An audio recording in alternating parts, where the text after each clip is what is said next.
The CBS Radio Mystery Theater presents...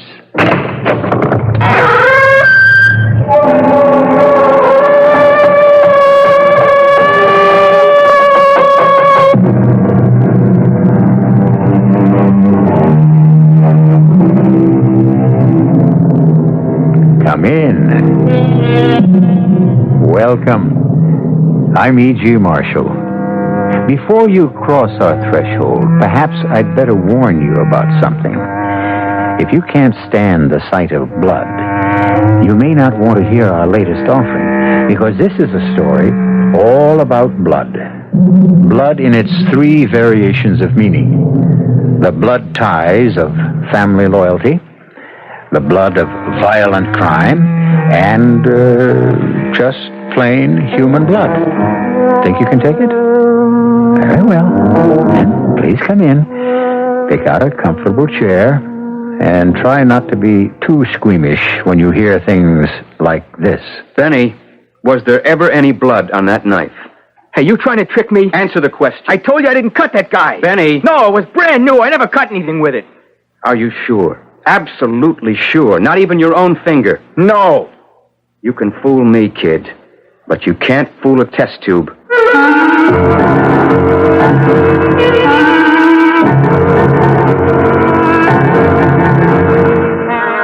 Our mystery drama, Thicker Than Water, was written especially for the Mystery Theater by Henry Slessor and stars J. Gregory. It is sponsored in part by Buick Motor Division and Anheuser-Busch Incorporated, Brewers of Budweiser. I'll be back shortly with Act One.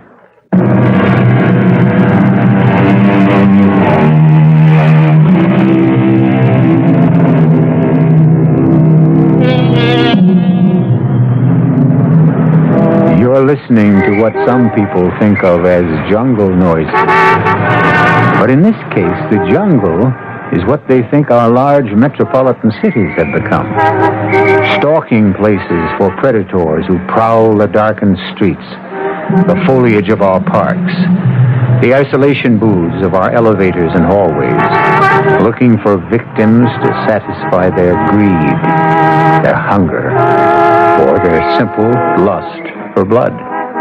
But the well-dressed man who walks down this particular dark and quiet street in a neighborhood of crumbling tenements and menacing shadows doesn't seem to be aware of lurking danger until danger stops lurking and strikes.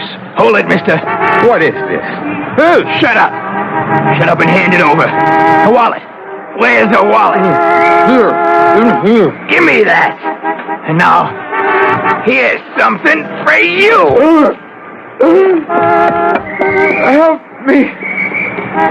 Somebody help me.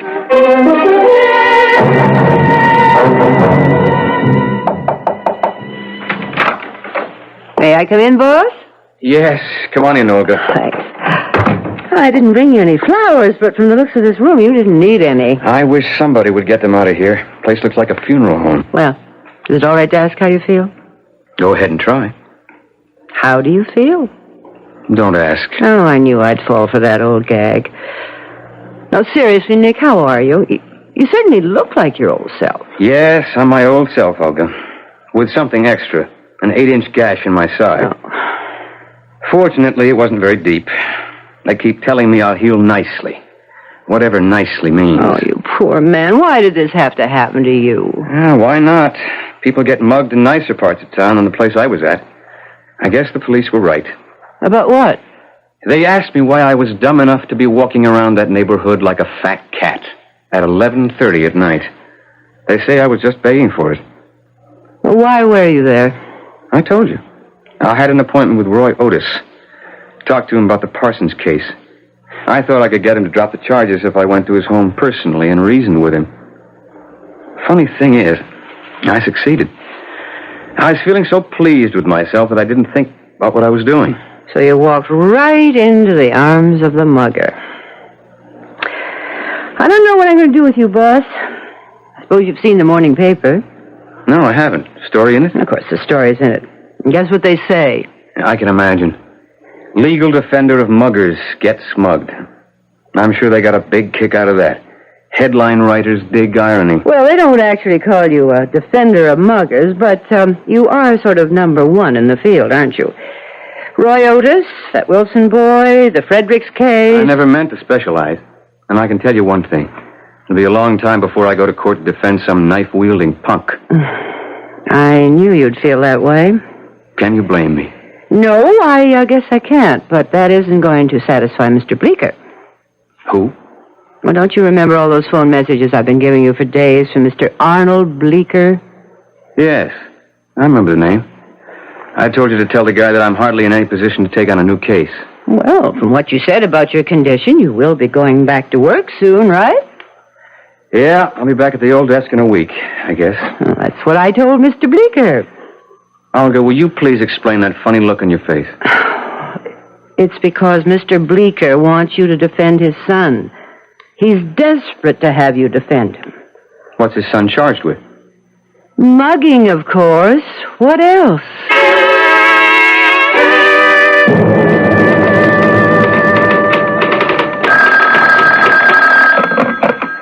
Mr. Wedge's office. Oh, yes, Mrs. Hamilton. How are you? No, he's in conference at the moment, but I think I know the answer to your question. The hearing will be held at the municipal court on the 27th. Oh, yes, of course. And Mr. Wedge will be talking to you before then. Yes, I'll tell him. Goodbye. Good morning. Oh, hello, Mr. Bleecker. I guess you're not so happy to see me, are you, miss? Well, it's not that, Mr. Bleecker. It's just that, well, that I've told you it won't do any good. Mr. Wedge simply isn't able to take any more clients at the moment. Look, I gotta get a lawyer soon. I gotta have a lawyer right now. The judge told me either I get somebody or the court will appoint somebody. Well, you could do a lot worse than a court-appointed attorney, Mr. Bleecker. Even Mr. Wedge does that sort of thing now and then. He does? Yes, most criminal lawyers do, without fees. Well, then, let him do it now, for me, for my son. But I'll pay him. I'll pay him anything he wants. Really, Mr. Bleecker, it isn't a matter of money. Yeah, I know. You look at me, you see a poor man, but I'll pay. I'll get the money somehow. Olga, do you still have the file out on the Fredericks? Mr. Wedge, please. I gotta talk to you. I've been trying to talk to you for days. Would you be Mr. Bleecker by any chance? I'm sorry, Nick. I told the man Please, that you let me say 10 words to you. Haven't you got the time to hear 10 words from somebody? All right, Mr. Bleecker, come on in. Thank you. Have a seat. No, I'll stand. I'm too nervous to sit down. Mr. Bleecker, I can save you some words.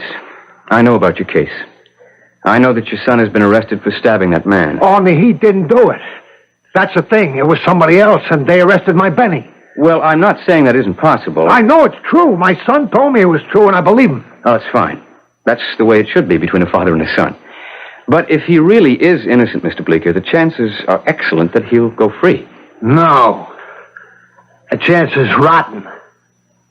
The way things look, there's almost no chance. That's why I need somebody like you. Somebody who got other boys out of trouble. I'm not a mastermind, Mr. Bleecker. Yeah, but you got them all off. All those other boys. I heard about you. I asked around. I talked to all kinds of lawyers, and they all said, you get Nick Wedge. Nick Wedge will get your boy off. Well, as I said, if he's really innocent, any decent attorney... I'll pay you what you want, anything. Just get my little boy out of that place. He's not too little, is he? 18? He looked me straight in the face and said, Pop, I didn't do it. I didn't knife that man. You believe me, Pop? He said, I'm swearing it. On Mother's grave. Mr. Bleecker, I'm really sorry. My schedule is full, and I was hoping to get away for a vacation at the end of the month. You see, I had a little accident myself recently. Papers made it sound so bad. They said there are witnesses. They say people saw Benny with the knife in his hand. How could they say that? People, strangers, why would they say that about my boy? Mr. Bleecker. I don't say he's an angel. He runs around, he fights. Boy without a mother, it's a wild boy sometimes. Now what can I do? I got a 24-hour business. I drive a fuel truck. I'll sell it, Mr. Wedge. You can have whatever I get for the truck. Mr. Bleecker, listen to me. After you started coming here, I looked into the case as much as I could. I can tell you this much. It's not going to be easy to prove innocence. Maybe impossible. But it is a first offense. And with a charge of armed robbery, well, the court might be lenient. So you looked into the case, huh? You didn't look far enough, Mr. Wedge. You didn't keep up. What do you mean? The man who was stabbed, he died last night.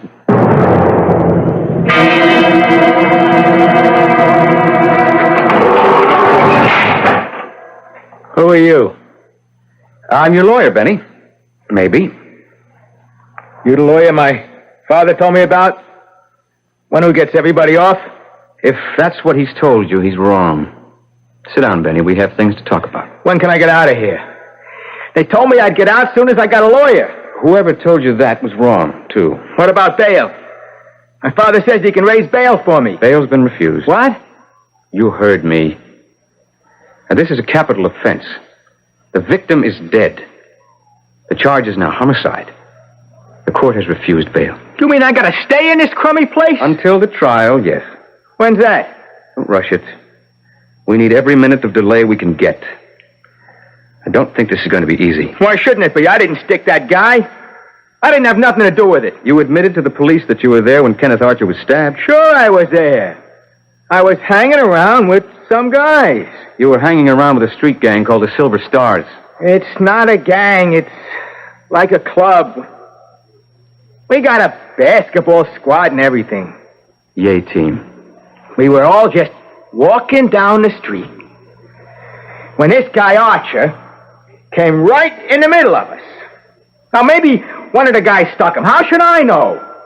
Benny, why do you carry a knife? It's only a Boy Scout knife. They sell them all over. I use it for carving things like, you know.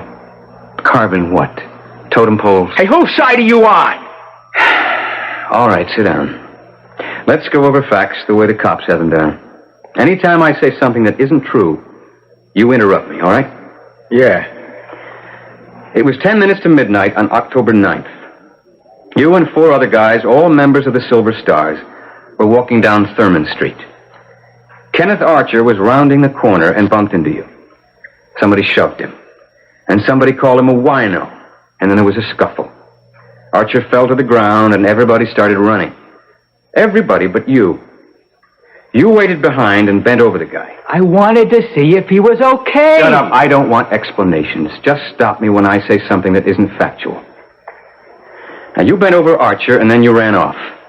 By now, there were a couple of witnesses. Both of them say they saw you with a knife in your hand. When they reached Archer's side, he'd been stabbed in the chest. His wallet was gone. Okay. So somebody stuck him. Why does it have to be me? Half an hour later, the cops caught up with you in your father's fuel supply office on Chester Street. The knife was still in your pocket. Well? It wasn't me. Are you saying it was one of your pals? No. I don't even remember who they were. You mean you don't give their names? That's against the code, isn't it? It's a big club. The Silver Stars got maybe 50, 60 guys in it. I don't know them all. You're not helping yourself, Benny. And you're not helping me. But what do you want me to say? I didn't kill that guy. That's all I know. The police have the knife. It's Exhibit A. They have the knife, they have the witnesses, and they have you. Now, what have I got? You're the lawyer. You tell me. All right, Benny, I'll tell you. I want you to cop a plea. Huh? I want you to plead guilty. You crazy? It's the only thing that makes any sense. You put this case to a jury, you'll spend the rest of your life in a cage. Plead guilty and you'll get a break. I won't do it. I'm innocent. I'm not going to jail for something I didn't do. I'm talking sense to you, Benny. But I didn't do it. I swear it. I'm only trying to help you, son. I'm not your son. I got a father.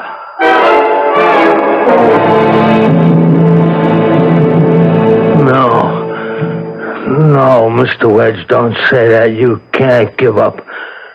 You've got to help my boy. Oh, that's what I'm trying to do.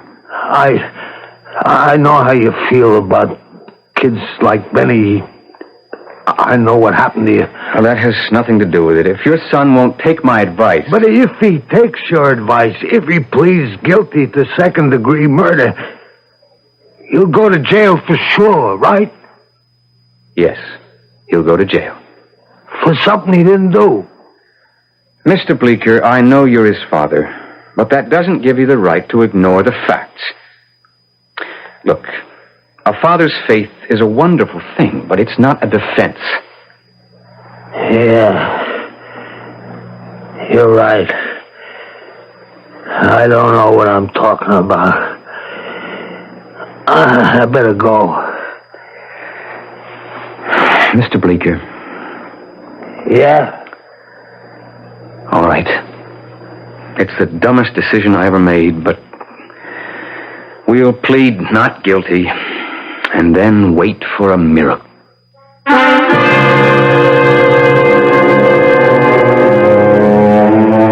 Well, it looks like Mr. Nicholas Wedge stands a fair chance of going into court with a losing case.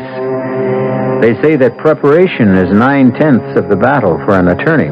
But how does one prepare for a miracle? We'll find out shortly when I return with Act 2.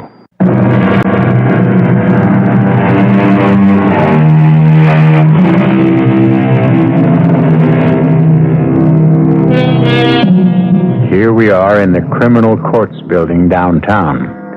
And from the looks of the crowd, the case of the People versus Benjamin Bleecker has attracted more than usual interest. But it's not Benny Bleecker they've come to see. Benny is just another young ruffian charged with just another street crime. But the star of the occasion is the lawyer who will be defending him. And the point of curiosity is, how will Nick Wedge succeed in saving his client in the face of some highly damning testimony? Mr. Dankers, you reside at number 8 Thurman Street. Yes, sir. Have you lived there long? About 10 years. Please describe the events that you personally witnessed on the night of October 9th. Well, I was sitting on the stoop getting a breath, and these kids come up the street. They was all wearing purple jackets. I didn't pay no attention on account of you see kids like that all the time, you know? They were marching like in a straight line, taking up the whole street, you know? And then this man comes around the corner. The man being Kenneth Archer. I didn't know the name at the time. He was just a man coming around the corner. And he bumps into this line of kids. Was there a scuffle then? Oh, yeah. There was a lot of pushing and shoving, all right. I mean, these were the kind of kids who thought they owned the whole street, you know? Objection, Your Honor. Sustained. Just describe what occurred, Mr. Dankers. Well, that's what I'm trying to do. Anyway, they all started pushing and shoving this man around, just because he bumped into them. And then the next thing I know, he was on the ground. Mm-hmm. Had he been hurt, in your opinion, or just knocked to the ground? Well, I couldn't tell, you know. I mean, he was kind of on his hands and knees like. And what happened to the young men who knocked him down? Well, they all ran off, you know. I mean, kind of laughing and yelling stuff. All of them? Yeah. All 5 of them run off. Only then one of them turns back all of a sudden and goes up to the guy. I saw him bend over him. Did he speak to the man? I don't know. I don't think so. I saw him reach down. I guess that's when he stabbed him. Objection. Sustained. Please don't volunteer information, Mr. Dankers. Just answer the attorney's question. All right, Mr. Dankers. What happened then? Well, then he ran off, just like the rest of them. But that's when I saw the knife in his hand. You actually saw the weapon? I sure did. But you didn't know that the knife had actually been used until you went up to Kenneth Archer. Objection, Your Honor. The assumption that the wound was caused by the weapon that this witness presumably saw is unwarranted. All right, I'll be happy to amend my statements, Your Honor, that Mr. Dankers didn't know that a knife had actually been used until he went up to the fallen man. Will that satisfy your objection, Mr. Wedge? Yes, sir. Go on, Mr. Dankers. You say you ran up to the man to see how badly he was hurt. That's right, and by the time I got there, I saw all this blood on the ground. Mr. Dankers, how far away were you when all this happened? Oh, I don't know, maybe 40, 50 feet. You got a good look at the people involved in this incident? Well, I don't remember what the kids looked like, the ones who ran away, but the one who came back, the one who did this, you know what I mean. Him I saw clear as anything, and the knife in his hand. Do you see the man in the courtroom right now? Yes, sir. Yes, I do. That's him over there. All right, no further questions. Counsel for the defense may cross-examine. Mr. Dankers, do you always wear glasses? That's right. Actually, even with correction, your vision isn't very keen, is it? I'm 67, mister. Wait till you're my age. It was almost midnight on a street which is lighted by a street lamp actually 30 yards from your building. Is that right? I never measured it. Well, I have, and you can take my word for it. The lamp is a good 30 yards from the scene of the crime, yet you saw a small jackknife. This knife, Exhibit A. Look at it, Mr. Dankers. Yes, I saw it. It's not a very large knife, is it? But I saw it just the same. It was, sort of flashing in the light, you know? To tell you the truth, I might not have noticed it at all if it wasn't for one thing. What's that? Mrs. Dankers, my wife. She was sitting right next to me, and she said, "Look, Saul, that boy's got a knife."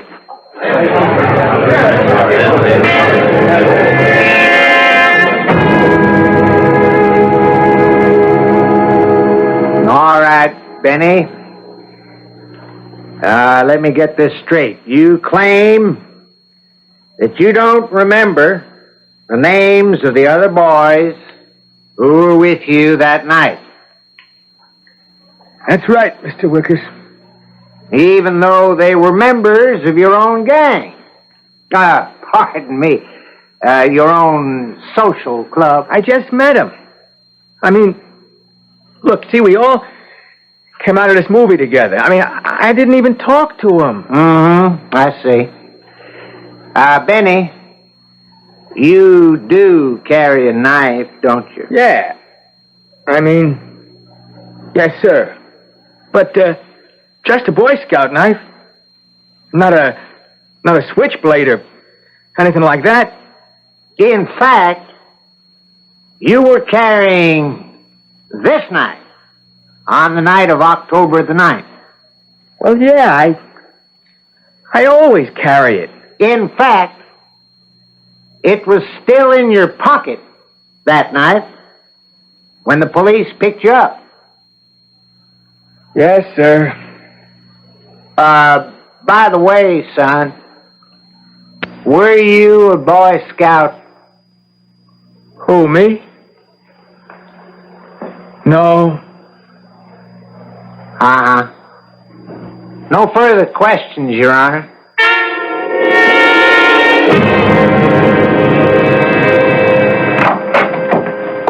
Nick, would you like a coffee now? Oh, yeah, Olga, bring it in. If you have some whiskey, bring that in, too. In fact, forget the coffee if you got whiskey. Oh, sorry, boss, but it has to be coffee. All right, thanks. Nick, it's not going so well, is it? Well, that's the understatement of the year. Do you think you made a mistake putting the boy on the stand? Well, I didn't know what else to do. I don't have any rebuttal witnesses. I don't have anyone to get up there and say that Benny Bleeker didn't have that knife in his hand. That he didn't kill Kenneth Archer. I figured the kid's own sincerity had to be my witness. Well, do you really think he came off sincere? What do you think? Me? Oh, I just sharpen the pencils and make the coffee, and judging from your expression, not very well. Well, it's not the coffee. It's me. I've got a bad taste in my mouth. It's called premonition of disaster. You're going to lose, aren't you? As far as I know, there's only one person in the whole world convinced of that kid's innocence. Unfortunately, that person is his father. Too bad you can't get him on the stand. He won't make a convincing character witness. Although he did a good job on me, didn't he? If it hadn't been for that guy, I'd never have taken this case. Nick, do you know something? You don't look well. Losers never look well. When this is over, you ought to see your doctor again. Maybe that knife wound is acting up. A head shrinker, that's what I ought to see. No, I mean a doctor. You know something? It's a thought. Maybe I ought to see Doc Haggerty. Who's he? You remember Haggerty on the Hofstra case, 1969? Oh, well, he's not the kind of doctor I mean. He's a sort of biochemist, isn't he? That's right. He's got an office at Dugan Hospital. Olga, I'm going out. If anybody wants me, I'll be back around 4. You mean you're going to see him now? Yes. To find out if he's got any good medicine.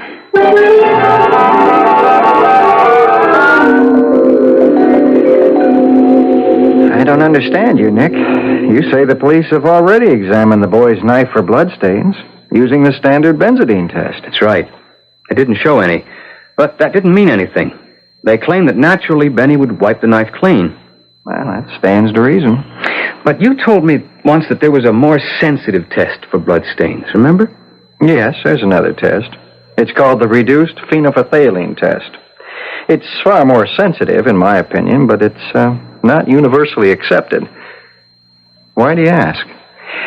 Doc, I want to make that test. Well, all right. Get me the boy's knife. I can't do that. It's court property. Exhibit A for the prosecution. But could you demonstrate the test for me with another knife? One just like it. I suppose so. If you have one like it. I do, right here. I picked this up on the way over. It's identical to the knife Benjamin Bleecker carried. Pretty cheap, too. $1.98. Well, the cheaper the better. Why do you say that? I'll show you. First, I'll mix up some of the reduced phenolphthalein solution. Then, when it's done, we'll dip the knife blade into some whole blood, wipe off every trace, and dip it into the solution. And even after it's wiped, a stain might appear? Well, that's what I meant by a cheap knife being better. In a cheap knife, the blade is porous, so it retains microscopic quantities of blood. Even after it's wiped off. Well, let's see what happens, huh?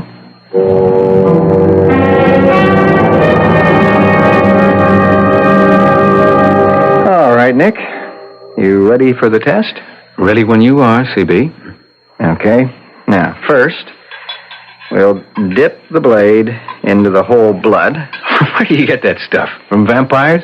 All right, then we'll wipe it absolutely clean. There. Does that look clean to you? Like a whistle? Okay. Now, we'll place it in the solution and watch carefully. Hey, stuff's changing color, turning pink. Well, you see what I mean? What appeared to be a perfectly clean blade isn't clean at all. The blood tells a story. That's really amazing, Doc. In fact, the bloodstains might have been there years ago, and this test would still show them up. So if I took the kid's knife, put it into the solution, and it turned pink... You'd be one lousy lawyer, Nick. You'd be sending your client to prison. Yeah, maybe. And maybe unfairly, too, because, you see, the test doesn't prove whose blood is on the knife. Even if your client just cut his own finger once, it'd work just the same. He'll look just as guilty. All right. That's something I can straighten out with him. Right now.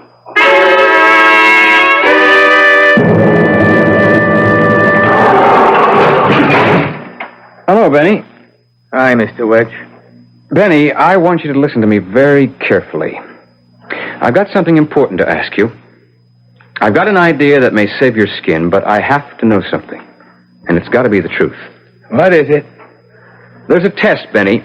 A test that can determine whether or not there was ever blood on that knife of yours. Ever. Understand? Yeah, so what? Well, I intend to make that test in court tomorrow. If it's negative, the jury will know that you didn't kill Kenneth Archer. Oh, I don't understand that kind of stuff. I'm not asking you to understand. If you stab that man, a jug full of chemical is going to turn pink, and you can kiss your freedom goodbye. But there's something else. If you ever cut anybody with that knife, even yourself, that chemical will turn pink. So I want you to tell me now, was there ever blood on that knife?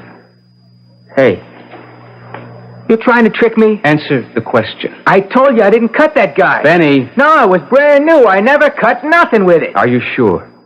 Absolutely sure. Not even your own finger. No! You can fool me, kid, but you can't fool a test tube. I'm telling you the truth. All right, Benny. We'll see how true it is. We'll give that knife a bath tomorrow. And God help us both if you lied to me. Well, it looks like Nicholas Wedge is facing a real test in that courtroom tomorrow. He'll be putting his own convictions on the line in order to avoid conviction for his client. Personally, I plan to attend that court session, and you will too, simply by staying right where you are, until I return shortly with Act 3.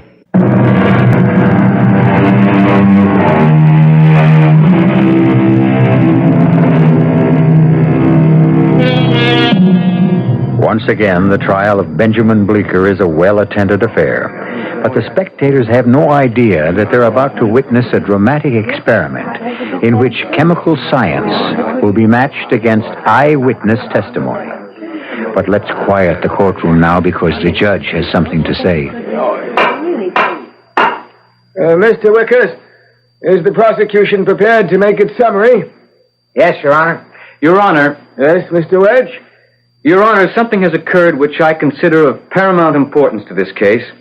I ask the court's permission to introduce new evidence for the defense. Objection. The defense has had sufficient time for the introduction of evidence. I suggest this is a delaying tactic. What sort of evidence, Mr. Wedge? It's a demonstration, Your Honor. A demonstration which will, in my opinion, clearly establish my client's innocence. Or, for that matter, his guilt. Your Honor, if Mr. Wedge would like a postponement... I don't want a postponement. I want to make this demonstration now. If I may be permitted to describe it to the court. Mr. Wickers, if the prosecution has no objection. All right, very well, Your Honor. Thank you, Mr. Wickers. If I may come forward, Your Honor. What is it you have there, Mr. Wedge? This box, Your Honor, contains a beaker with a chemical solution formulated for the detection of blood stains. One moment, Mr. Wedge. Are you introducing expert testimony? Please indulge me, Your Honor. Just let me explain what it's all about. Very well. If I may have Exhibit A. Thank you. Ladies and gentlemen, you've seen this exhibit many times in the course of this trial. The knife which presumably killed Kenneth Archer. The knife which was in the possession of Benjamin Bleecker on the night of the slaying. Now, when someone is killed with a knife, what happens to that weapon? Invariably, it becomes covered with blood. And yet, during this entire trial, not one mention has been made of that word. Well, I mention it now. Blood. Look carefully at this weapon. I'm sure you all know that it has never left the court's possession since my client was arrested.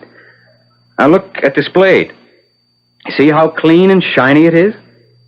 That's not surprising. The knife is new, purchased only a few weeks ago.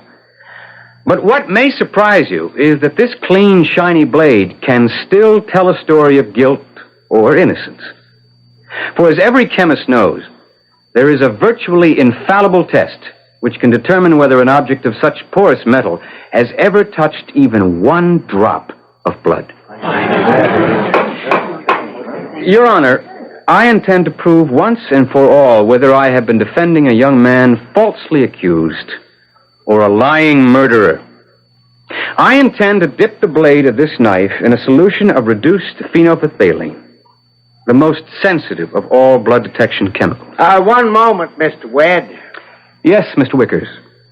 You say that this beaker contains what? Well, I'll try to pronounce it a second time, Mr. Wickers, although the first was tough enough. Reduced phenolphthalein. And how can we be certain that it contains this, solution?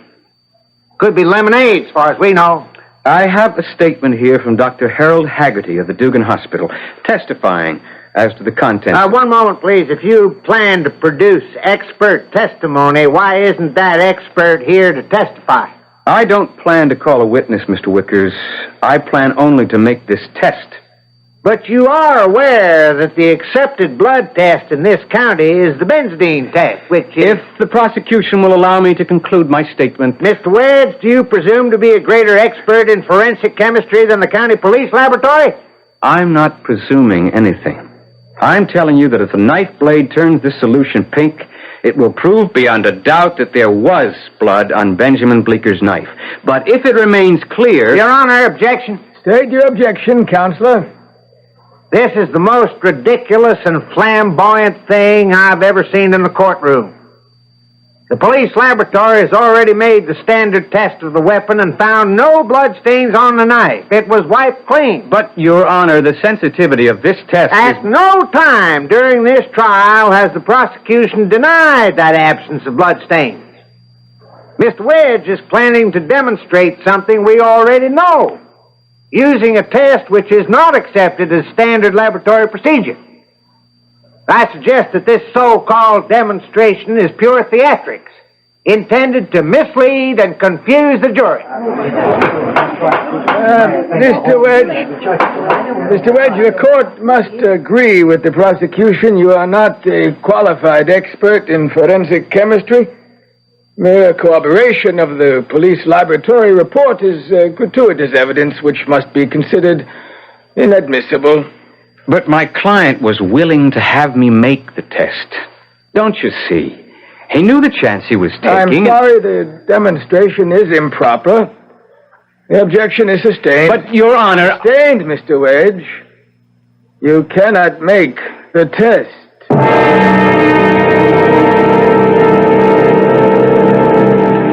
Ladies and gentlemen of the jury, I believe that Benjamin Bleeker is innocent. I believe this because of a test which I was not permitted to make. This boy knew that the results of this test might have condemned him to life in prison. And yet, Benjamin Bleeker told me to proceed. What could be more obvious? That no guilty person would have done so.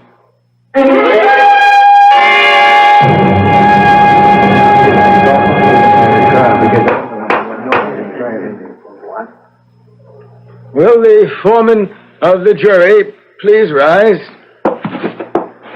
Has the jury reached its verdict in this case? We have, Your Honor. How do you find the defendant, Benjamin Bleeker? Guilty or not guilty? We find the defendant not guilty.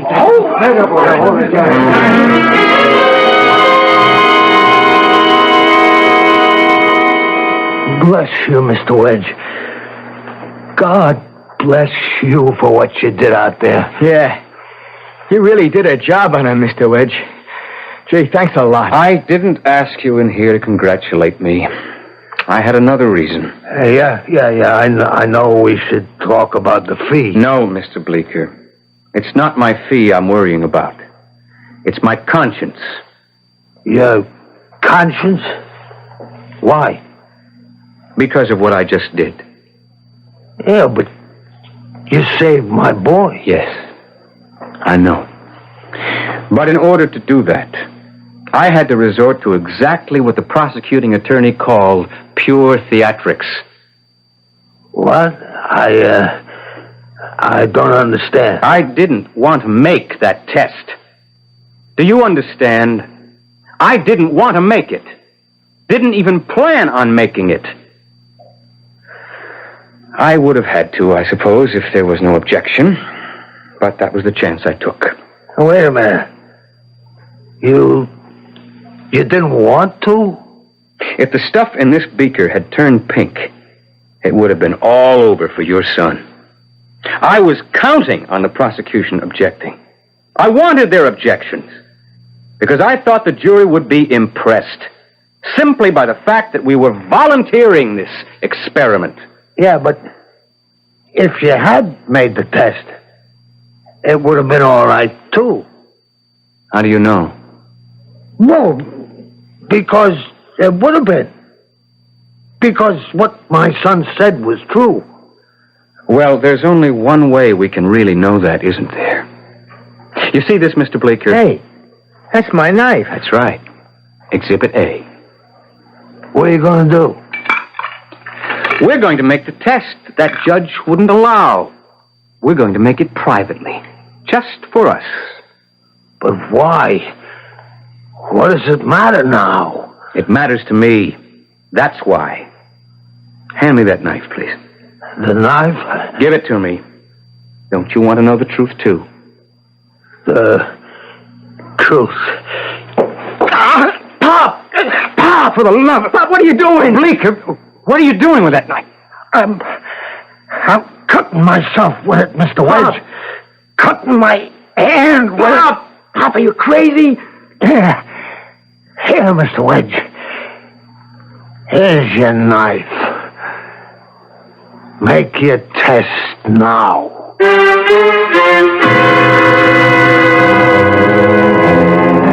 Well, that's what I would call a bloody good demonstration of fatherly affection. Maybe Nicholas Wedge will never know whether his client was guilty or innocent, but he'll never forget that he's seen vivid proof that blood is, indeed, thicker than water. I'll be back shortly.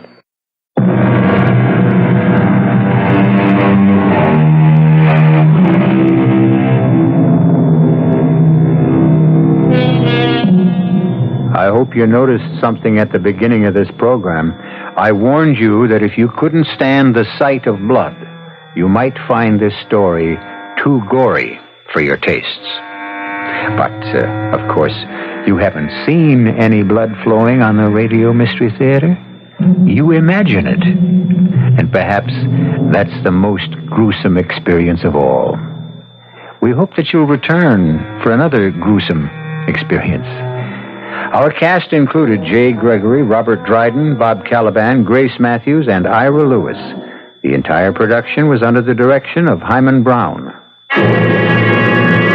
Now, a preview of our next tale. Steve, you're alive. Yeah, I guess so. How are you? Hey, you're bleeding. Huh? Oh, I just cut my head a little. It's nothing. Oh, I can't get up. I think I sprained my ankle, maybe broken it. Here, give me a hand, Si. Some sort of jagged rock under my back. Could you move it or help me up? Yeah, let me see. Oh, it's just a rock. Let me get rid of it and then... Get rid of it? Or use it? What are you waiting for? I'm not waiting any longer. Well, then, for the love of...